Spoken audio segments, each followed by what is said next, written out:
Welcome to The Explainer. Today, we're taking a really fascinating look at the technology behind AI image generators. We're going to take what honestly seems like absolute magic and turn it into understandable math and data. So, if you've been seeing these unbelievable computer-generated artworks popping up all over your feeds, and you've been wondering what is actually going on under the hood, well, you're in exactly the right place. Let's kick things off with a pretty wild question. How exactly can artificial intelligence instantly generate a hyper-realistic human face, a bustling futuristic city, or even an alien planet that has never actually existed anywhere in the universe? It feels like we're watching a machine literally pull ideas out of thin air in a matter of seconds. But how does that actually work? Here is our roadmap for figuring this out today. We're going to cover the magic behind AI art, how AI brains learn, the magic of diffusion, AI versus human creativity, the challenges of AI, and finally, the future of visual reality. Let's dive right in. Section 1, the magic behind AI art. Or, to be more accurate, it's not magic, it's math. To peel back the very first layer of this illusion, we have to realize something fundamental.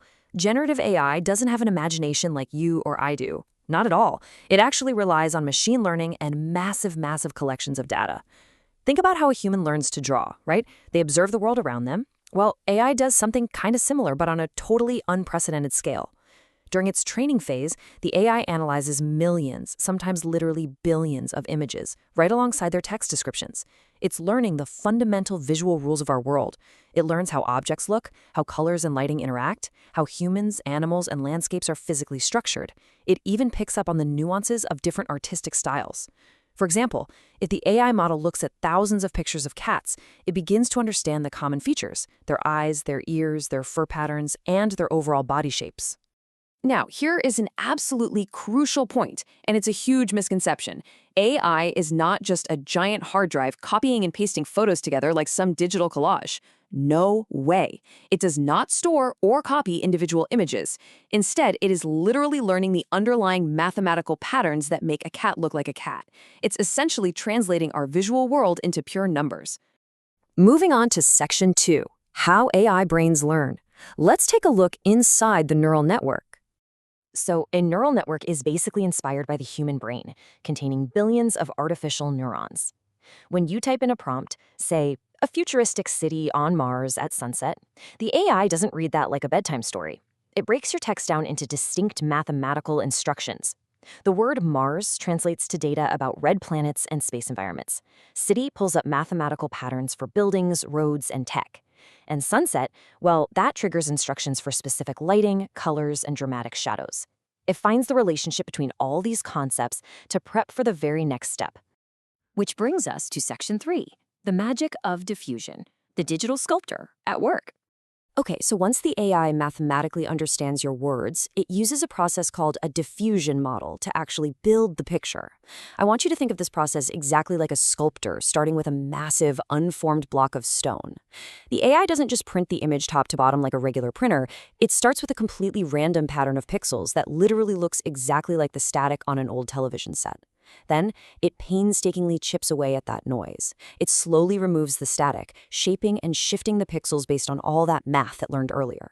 And finally, after many tiny iterations, a complete, meaningful image emerges right out of the chaos. Let's actually see this diffusion in action. If you ask for, say, a dragon flying above a medieval castle, cinematic lighting, the AI takes its block of TV static and methodically shapes that random noise. It molds the pixels into the shape, the wings, and the scales of a dragon.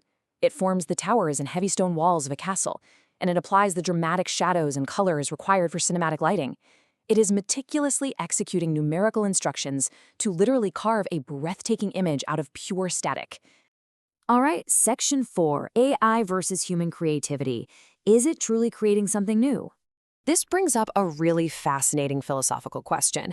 If the AI is just crunching math and chipping away at static, is it actually being creative? Well, the short answer is yes, because these images have never existed before in the history of the world.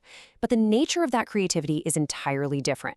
Human creation is deeply emotional, right? It's experiential. When we create, we draw on our personal experiences, our feelings, our wildest imaginations, and our memories. AI, on the other hand, acts a lot more like a highly skilled digital artist that has simply studied millions of artworks so it can generate brand new mathematical combinations. It's a master of pattern recognition and synthesis, not emotion. That leads us into Section 5, the challenges of AI, growing pains and current limitations. Now, we've got to impartially examine the reality of this rapidly evolving technology. First off, why does it feel like this tech just arrived overnight? Well, we're seeing this rapid evolution thanks to massive leaps in both hardware and software. We have far more powerful computers today, larger training data sets than ever before, highly refined algorithms, and incredibly advanced GPUs. This is essentially a perfect storm, and it's exactly why we are getting photorealistic, movie-quality scenes way faster than anyone ever predicted. But as you know, with rapid growth comes growing pains. Scientists and tech companies are urgently trying to solve some pretty significant issues. Some of them are technical, like the fact that AI still occasionally draws weird hands with 6 fingers or unnatural-looking faces. But other challenges are profound societal debates. Because AI learns from human data, it can produce biased results. There are also unresolved and very heated debates regarding the copyright and ownership of the art it trains on. And of course, there's the very real potential for fake images to be used to spread misinformation. These are serious hurdles that the entire industry is actively grappling with right now. And finally, Section 6, the future of visual reality, how this is transforming our world. So why does all this actually matter to us? Well, because this technology is fundamentally going to change the way we work, the way we live, and the way we create. Imagine being a movie director and just describing your dream scene out loud and having it instantly generated to use as storyboards, or an architect describing a layout and instantly seeing a photorealistic render of the building. Think about education, where teachers can generate exact visual aids on the fly for their students, or scientific research, where insanely complex concepts can be instantly visualized.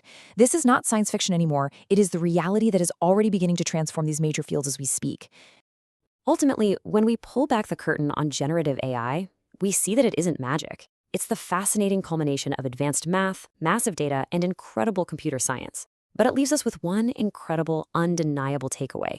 We now have a tool capable of instantly translating our wildest human imaginations into visible reality.